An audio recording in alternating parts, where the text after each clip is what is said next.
नमस्ते जी, welcome back to my channel. So कैसे हो आप सब। तो आज की वीडियो जो है वो एग्ज़ाम पॉइंट ऑफ व्यू से बहुत ज़्यादा इंपॉर्टेंट होने वाली है। आज मैं आपके साथ MEG 05 का एक इम्पॉर्टेंट टॉपिक डिस्कस करूंगी जो कि है आपका मार्क्सिज्म बेस एंड सुपरस्ट्रक्चर। तो ये जो आपका टॉपिक है ये MEG 05 के अकॉर्डिंग भी काफ़ी ज़्यादा इंपॉर्टेंट रहेगा एंड साथ ही ये टॉपिक आपका आप कोई भी आगे फर्दर एग्ज़ाम्स दोगे, कॉम्पिटिटिव एग्ज़ाम्स दोगे, TGT हो गया, PGT हो गया, नेट या सेट हो गया, उनमें भी यहाँ से क्वेश्चन बनते हैं। तो आगे बढ़ने से पहले मैं आपको एक चीज़ क्लियर कर दूं कि मार्क्सिज्म के ऊपर मैंने ऑलरेडी 2 वीडियोस जो हैं वो चैनल पे अपलोड कर रखी हैं। एक है आपकी Karl Marx the communist manifesto and second video है आपकी Karl Marx views on literature या कार्ल मार्क्स आइडियोलॉजी। ये दोनों की दोनों वीडियोज़ आपकी बहुत ज़्यादा इंपॉर्टेंट रहेंगी अगर आप इस वाली वीडियो को अगर अच्छे से समझना चाहते हो। तो दोनों वीडियोज़ का जो लिंक है वो मैं आपको डिस्क्रिप्शन बॉक्स में दे दूँगी, आप जाकर दोनों वीडियोज़ को देख लेना। ओके, तो शुरू करते हैं। Karl Marx and Friedrich Engels' base and superstructure theory is the model that describes the relationship between the economic and productive forces of society and the other aspect of society. Base and superstructure जो है वो एक model है जो कि society के economic and productive forces के relationship को सोसाइटी के अदर एस्पेक्ट्स के साथ डिस्क्राइब करता है। सो नेक्स्ट है, in Marxist theory the base and superstructure are two parts of society that are interconnected and influence each other but the base has predominant influence. Means कि Marxist theory में base and superstructure को society के दो parts के रूप में बताया गया है जो कि आपस में इंटरकनेक्टेड हैं दोनों, यानी कि जो बेस एंड जो सुपरस्ट्रक्चर है वो दोनों ही एक दूसरे को इन्फ्लुएंस करते हैं। सुपरस्ट्रक्चर भी बेस पर अपना इन्फ्लुएंस डालता है एंड जो बेस है वो भी सुपरस्ट्रक्चर पर अपना इन्फ्लुएंस डालता है। हालांकि दोनों में से देखा जाए तो आपका जो बेस है वो ज़्यादा डोमिनेंस दिखाता है। सो नेक्स्ट हम देख लेते हैं कि आपका बेस क्या होता है एंड सुपरस्ट्रक्चर क्या होता है। सो the base refers to the mode of production which includes the forces and relation of production. For example, employer-employees work condition, the technical division of labor and the property relations into which people enters to produce the necessities and amenities of the life. मतलब कि आपका जो base है वो आपके mode of production को दर्शाता है एंड इसमें आपके प्रोडक्शन के रिलेशंस भी आते हैं। अब मोड ऑफ प्रोडक्शन मतलब कि क्या हुआ, मोड ऑफ प्रोडक्शन में आपकी हर वो चीज़ आ गई जो किसी भी चीज़ के प्रोडक्शन में यूज़ हो रही है। जैसे अगर आप जैसे हम शैम्पू यूज़ करते हैं तो शैम्पू की प्रोडक्शन कहाँ से होती है, शैम्पू की प्रोडक्शन के लिए एक फैक्ट्री होगी, फैक्ट्री में मशीनें होंगी, वहाँ पे वर्कर्स होंगे, ओनर्स होंगे और भी मल्टीपल चीज़ें होंगी। तो ये होता है आपका mode of production and production relation का मतलब होता है आपके जो वहाँ पे रिलेशंस जो लोगों के बीच में है। तो रिलेशन किन के बीच में होंगे, या वर्कर्स और ओनर्स के बीच का जो रिलेशन है वो भी आपका बेस में ही आता है।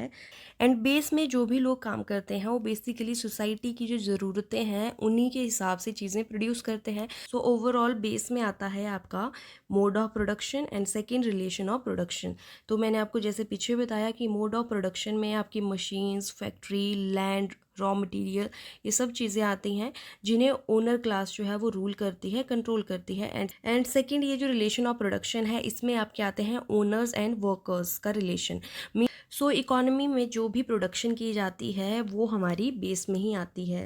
तो जितनी प्रोडक्शन होगी वो आपकी बेस में होगी। आई होप आपको बेस क्लियर हो गया होगा। एंड नेक्स्ट है हमारा superstructure. The superstructure refers to the society's other relationship and ideas not directly relating to production including its culture, institution, roles, rituals, religion, media and policy. Means कि superstructure में society के other relationship and ideas आते हैं। ये directly जो है वो production से रिलेटेड नहीं होता है। आपका जो सुपर स्ट्रक्चर है उसमें हमारा कल्चर आता है, हमारी पॉलिसीज़ आती हैं, रूल्स एंड रेगुलेशंस आते हैं, रिलीजन आते हैं, रिचुअल्स आते हैं। ये सब चीज़ें जो हैं वो आपके सुपर स्ट्रक्चर में आती हैं। तो प्रोडक्शन के अलावा अदर जो भी एस्पेक्ट्स होते हैं हमारी सोसाइटी के वो आपके सुपर स्ट्रक्चर में ही डिस्क्राइब किए जाते हैं। तो ये जो आपका बेस एंड सुपर स्ट्रक्चर होते हैं इनका जो रिलेशन है वो स्ट्रिक्टली यूनिडायरेक्शनल नहीं है, बिकॉज दोनों ही एक दूसरे पर अपना इन्फ्लुएंस डालते हैं। हालांकि ज़्यादा इन्फ्लुएंस जो है वो आपका बेस का सुपर स्ट्रक्चर के ऊपर पड़ता है। एंड ये जो आपकी थ्योरी है ये सजेस्ट करती है कि बेस जो है वो सोसाइटी की फाउंडेशन होता है, सोसाइटी का इंफ्रास्ट्रक्चर होता है एंड बेस की कंडीशन जैसी होती है उसका इम्पैक्ट जो है वो सुपर स्ट्रक्चर की कंडीशन पर पड़ता है। हालांकि जो आपका सुपर स्ट्रक्चर है वो भी कहीं ना ना कहीं बेस पर अपना इम्पैक्ट डालता है, अफेक्ट डालता है, मतलब इसको अफेक्ट करता है। तो जैसे कि आपको एक एग्जांपल देती हूँ कि अगर कंपनी जो है वो कोई भी लीगल रिफॉर्म या पॉलिटिकल रेवोल्यूशन करती है, कुछ भी नया रूल बनाती है, तो वो आपके रूल्स किस में आएंगे? तो जैसे मैंने आपको यहाँ पे बताया कि जो भी रूल्स वगैरह पॉलिसीज़ होती हैं वो सुपर स्ट्रक्चर में आती हैं, ठीक है।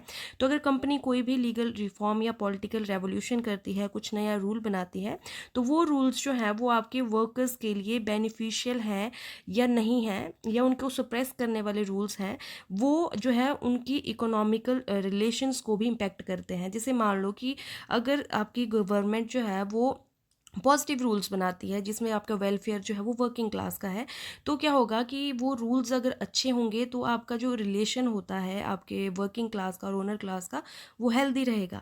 लेकिन अगर आपके जो रूल्स हैं वो नेगेटिव होते हैं, जो इसमें वर्किंग क्लास के लिए बेनिफिशियल कुछ भी नहीं है, उनको ऑप्रेस करने वाले रूल्स हैं, तो उससे वर्किंग क्लास एंड जो आपके ओनर क्लास है उनके बीच में गैप जनरेट होगा।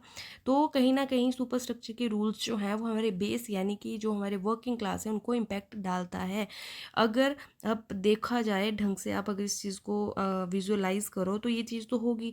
अगर रूल्स जो है वो पॉजिटिव होंगे तो आपकी वर्किंग क्लास पॉजिटिवली काम करेगी, ज़्यादा हार्ड वर्क करेगी, ज़्यादा अच्छी प्रोडक्शन होगी, तो कहीं ना कहीं फ़ायदा जो है वो आपकी प्रोडक्शन को मिलता है, बेस को उसका फ़ायदा मिलता है। और अगर रूल्स आपके नेगेटिव हैं तो प्रोडक्शन भी कम होगी, क्योंकि आपकी जो वर्किंग क्लास है वो सफ़र करेगी, तो अपना उतना 100% नहीं देगी उस काम में। तो उससे क्या होगा, आपका बेस जो है वो अफेक्ट होगा, क्योंकि प्रोडक्शन कम हो जाएगी अगर आपकी वर्किंग क्लास सफ़र कर रही होगी। तो इस तरह से हम देख सकते हैं कि बेस का भी इन्फ्लुएंस जो है वो सुपर स्ट्रक्चर पे पड़ता है, एंड सुपर स्ट्रक्चर का इन्फ्लुएंस भी बेस पर पड़ता है। तो नेक्स्ट मैं आपको एक डायग्राम के थ्रू ये कॉन्सेप्ट जो है वो क्लियर करने की कोशिश करती हूँ। तो ये जो आपका स्ट्रक्चर है ये बेसिकली आपकी सोसाइटी को डिपिक्ट करता है, एंड इसमें आपकी जो दो पार्ट हैं, ये सोसाइटी के दो सेगमेंट्स, यानी कि आपकी सोसाइटी जो है वो दो सेगमेंट में डिवाइडेड है, उन दो सेगमेंट्स को ये दर्शा रहा है। इसमें आपका एक सेगमेंट जो है वो सुपर स्ट्रक्चर है, एंड जो नीचे वाला है वो आपका बेस है। तो आप यहाँ से भी देख सकते हो कि आपके एरो देखो बेस से सुपर स्ट्रक्चर की ओर है, यानी कि बेस का इन्फ्लुएंस जो है सुपर स्ट्रक्चर पे पड़ता है, एंड सुपर स्ट्रक्चर की तरफ से एरो जो है वो बेस पर है। जैसे कि मैंने आपको पीछे बताया कि सुपर स्ट्रक्चर का इन्फ्लुएंस भी बेस पर पड़ता है। तो हम देख लेते हैं कि सुपर स्ट्रक्चर में आया क्या क्या, ये भी मैंने आपको बता दिया है। इसमें अपनी एजुकेशन आती है, फैमिली आती है, मास मीडिया आता है, रिलीजन आता है, पॉलिटिक्स आता है। मतलब कि सुपर स्ट्रक्चर में हर वो चीज़ आएगी जो आपकी प्रोडक्शन के अलावा है, ठीक है। प्रोडक्शन के अलावा जो भी सोसाइटी में हो रहा है वो आपका सब जो है सुपर स्ट्रक्चर में आता है। इसके अलावा बेस में आपकी दो चीज़ें आती हैं, ये आपकी बहुत ही ज़्यादा इंपॉर्टेंट है। एक है रिलेशन ऑफ प्रोडक्शन, एक है means of production. Relation of production जैसे मैंने आपको बताया कि इसमें आपका रिलेशन आता है ओनर क्लास एंड आपकी जो वर्किंग क्लास है। तो यहाँ पे आप दो टर्म्स देख सकते हैं, एक है बोर्जवाइजी, एक है प्रोलेटेरिएट। तो ये जो बुर्जुआजी होता है ये होता है आपका ओनर क्लास का नाम है, ये आपके कार्ल मार्क्स ने दिया है ओनर क्लास को नाम। एंड जो प्रोलेटेरिएट्स होते हैं ये आपके वर्किंग क्लास होती है। तो ये रिलेशन ऑफ प्रोडक्शन में किसका रिलेशन आया, वर्किंग क्लास और ओनर क्लास का जो रिलेशन है वो आया। सेकेंड आपका मीन्स ऑफ प्रोडक्शन क्या है, मीन्स ऑफ प्रोडक्शन में हर वो चीज़ आती है, हर उस चीज़ की प्रोडक्शन आती है जिसकी इंसान को नीड होती है, सोसाइटी को नीड होती है। एंड इसमें आपके प्रोडक्शन में जो भी चीज़ें यूज़ हुई हैं वो सभी मीन्स ऑफ प्रोडक्शन में आएंगे। जैसे आपकी मशीन्स होगी, फैक्ट्रीज़ होगी, लैंड्स हो गए, रॉ मटेरियल हो गया, ये सभी के सभी जो है वो आपके मीन्स ऑफ प्रोडक्शन में आए।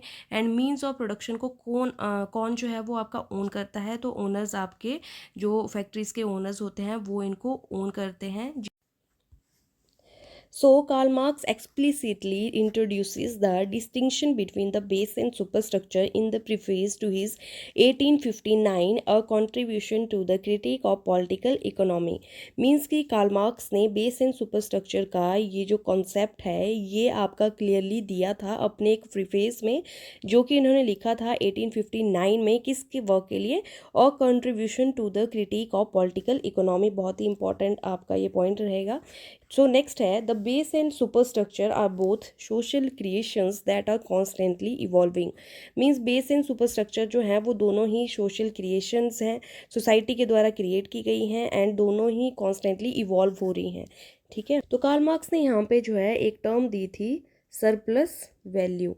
सरप्लस वैल्यू क्या होती है? Difference between the value generated and the value received by the working class. Karl Marx के अकॉर्डिंग जो कैपिटलिस्ट होते हैं यानी कि जो ओनर्स होते हैं वो कभी भी आपकी जो वर्किंग क्लास है उनको अपना प्रॉफिट शेयर नहीं करते हैं। मतलब कि प्रोडक्शन के बाद जो भी प्रॉफिट होगा ऑल ओवर उसको जो है वो अपने आप तक ही रखते हैं। मतलब वर्किंग क्लास को वहाँ से कुछ भी नहीं मिलता है। जैसे फॉर एग्जांपल अगर मैं एक वर्कर हूँ एंड मैं किसी भी फैक्ट्री में टी शर्ट बनाने का काम करती हूँ, तो मान लो कि उन टी शर्ट्स की वजह से जो ओनर है उनको 5 लाख का प्रॉफिट होता है। तो यहाँ पर जो ओनर होता है वो मुझे तो फिक्स सैलरी देगा, जैसे भी 10,000 12,000 फिक्स सैलरी देगा। इसके अलावा मुझे प्रॉफिट से वो कुछ भी नहीं देगा। मतलब कि जो वर्किंग क्लास इतनी ज़्यादा हार्ड वर्क करेगी, प्रोडक्शन में मेन रोल जो है वो वर्किंग क्लास का होता है, लेकिन उसके बावजूद भी जो आपका ऑल ओवर जो प्रॉफिट होता है उसको जो है वो आपकी ओनर क्लास अपने पास रखती है। तो कहीं ना कहीं यहाँ पे जो है इकोनॉमिकली जो वर्किंग क्लास है उनको एक्सप्लॉइट किया जाता है एंड इसकी वजह से जो वर्किंग क्लास है वो गरीब से गरीब ही होती रहती है। तो अगर कार्ल मार्क्स के अकॉर्डिंग देखा जाए तो यहाँ पर जो सरप्लस वैल्यू है उसको जो है वो ओनर्स जो है वो हड़प लेते हैं। मतलब कि वर्किंग क्लास को सरप्लस वैल्यू से कुछ भी नहीं मिलता है। सो नेक्स्ट है, according to Karl Marx it is not the consciousness of man that determines their existence but their social existence that determines their consciousness. Means कि इंसान की कॉन्शियसनेस नहीं है जो इंसान की एग्जिस्टेंस को डिटरमाइन करती है, बल्कि हमारी जो सोशल जो एग्जिस्टेंस है, जो हमारा सोशल स्टेटस है, वो हमारी कॉन्शियसनेस को डिटरमाइन करता है। मतलब कि जिस तरह की क्लास में हम रहते हैं, जिस तरह की सोसाइटी में हम रहते हैं, जिस तरह से हमारा फाइनेंशियल स्टेटस होता है, उस तरह उससे जो है हमारी जो कॉन्शियसनेस है, हमारी जो सोच है वो उस हिसाब से होती है। हमारी सोशल एग्जिस्टेंस जो है वो कहीं ना कहीं उसी के हिसाब से हमारी सोच होती है। जैसे कभी भी जो थॉट प्रोसेस होती है गरीबों की गरीबी से रिलेटेड होगी, अमीरों की थॉट प्रोसेस जो है वो थोड़ी हाई क्लास होगी। तो क्या हुआ कि जिस तरह से हमारा इकोनॉमिकल स्टेटस है उसी तरीके से हमारी सोच है, हमारी कॉन्शियसनेस है। तो ये जो आपका यहाँ पे कोटेशन है बहुत ज़्यादा इंपॉर्टेंट है। सो नेक्स्ट जान लेते हैं relationship between base and superstructure. There is an interconnected relationship between base and superstructure. The base and superstructure both influence each other. तो ये तो हमने पीछे भी देख लिया कि जो रिलेशनशिप होता है बेस एंड सुपरस्ट्रक्चर का वो इंटरकनेक्टेड है, एक दूसरे से कनेक्टेड है। दोनों ही एक दूसरे के ऊपर जो है वो अपना इन्फ्लुएंस डालते हैं। जैसे कि for example a society's government is a part of its superstructure. A society's government does not relate directly to the production of material goods, but government policies affect economical conditions which in return affect production. Means की society की जो government है वो super structure का part है। Society में जो government होती है वो डायरेक्टली बेस और जो मीन्स ऑफ प्रोडक्शन है उनसे रिलेटेड नहीं होती है, बट गवर्नमेंट जो है वो पॉलिसीज़ बनाती हैं एंड जो पॉलिसीज़ हैं वो आपकी सुपर स्ट्रक्चर में आती हैं। तो गवर्नमेंट जो भी पॉलिसीज़ बनाएंगी वो पॉलिसीज़ जो हैं वो आपकी बेस को फॉलो करनी पड़ती हैं एंड इन पॉलिसीज़ की वजह से बेस में जो आपका मोड ऑफ प्रोडक्शन है वो भी अफेक्ट होता है एंड जो आपके रिलेशन ऑफ प्रोडक्शन है वो भी अफेक्ट होता है, क्योंकि वर्किंग क्लास को जो है ये पॉलिसीज़ फॉलो करनी पड़ती हैं एंड ये पॉलिसीज़ जो हैं वो कहीं ना कहीं आपके इम्पैक्ट डालेंगी फिर आपकी बेस के ऊपर। ये पॉलिसीज़ नेगेटिव भी हो सकती हैं, पॉलिसीज़ आपकी पॉजिटिव भी हो सकती हैं।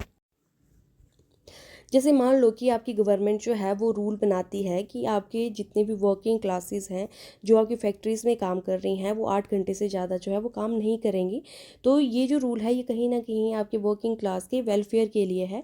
तो ये रूल्स जो हैं वो आपकी वर्क कंडीशंस एंड जो लेबर के रिलेशन है उनको इम्पैक्ट डालेगी, क्योंकि अगर रूल्स आपके पॉजिटिव होंगे तो आपकी जो वर्किंग क्लास है वो अच्छे से काम करेगी। ठीक है, कम टाइम में काम करेगी तो ज़्यादा वेल वे में जो है वो काम कर पाएंगे। अदरवाइज़ अगर कोई 6 घंटे काम लेगा तो आप ज़्यादा एनर्जेटिक होकर काम करेंगे। 8 घंटे लेगा तो आपकी एनर्जी थोड़ी सी ड्रेन होगी, 10 घंटे तक तो आपकी एनर्जी बिल्कुल ही ड्रेन हो जाएगी।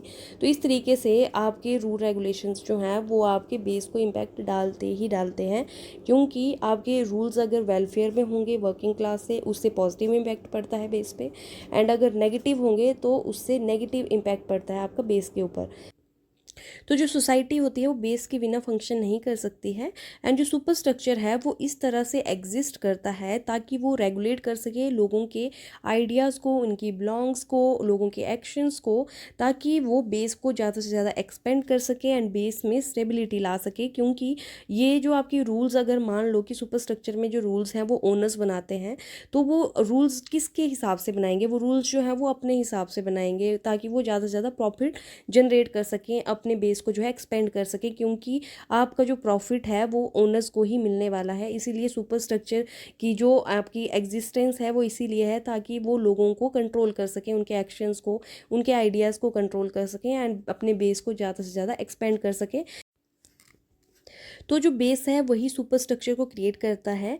एंड मान लो कि अगर बेस ही नहीं होगा तो आपका सुपर स्ट्रक्चर की जो रूल रेगुलेशन है वो कहाँ पे इम्पोज किए जाएंगे, उनको कहाँ पे इम्प्लीमेंट करेंगे? क्योंकि आपके जो रूल रेगुलेशन है सुपर स्ट्रक्चर के, उनको फॉलो करता है आपका बेस। अगर बेस होगा तो ही आपका सुपर स्ट्रक्चर होगा, अदरवाइज सुपर स्ट्रक्चर की एग्जिस्टेंस जो है वो नहीं हो सकती है। तो नेक्स्ट जो आपके कार्ल मार्क्स थे, उन्होंने जो है दो टर्म्स दी थी, एक बोर्जोइजी दी थी, एक प्रोलेटेरिएट दी थी। तो बोर्जोइजी जो होते हैं वो आपकी ओनर क्लास होती है, रूलिंग क्लास होती है, एंड जो प्रोलेटेरिएट हैं वो वर्किंग क्लास होती है।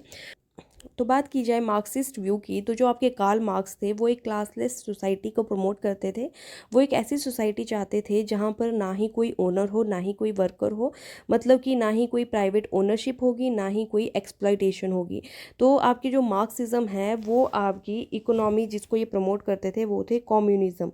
कम्युनिज्म इकोनॉमी को जो है वो प्रमोट करते थे। ये चाहते थे कि आपकी कम्युनिस्ट सोसाइटी जो है वो बिल्ट होनी चाहिए, जहाँ पर सभी रिसोर्सेज जो हैं वो सबके लिए इक्वली अवेलेबल हों, एंड ना ही कोई अमीर हो, ना ही कोई गरीब हो, एंड जितने भी रिसोर्सेज हों वो उनकी नीड के अकॉर्डिंग जो है वो लोगों को जो है इक्वली डिस्ट्रीब्यूट किए जाएं।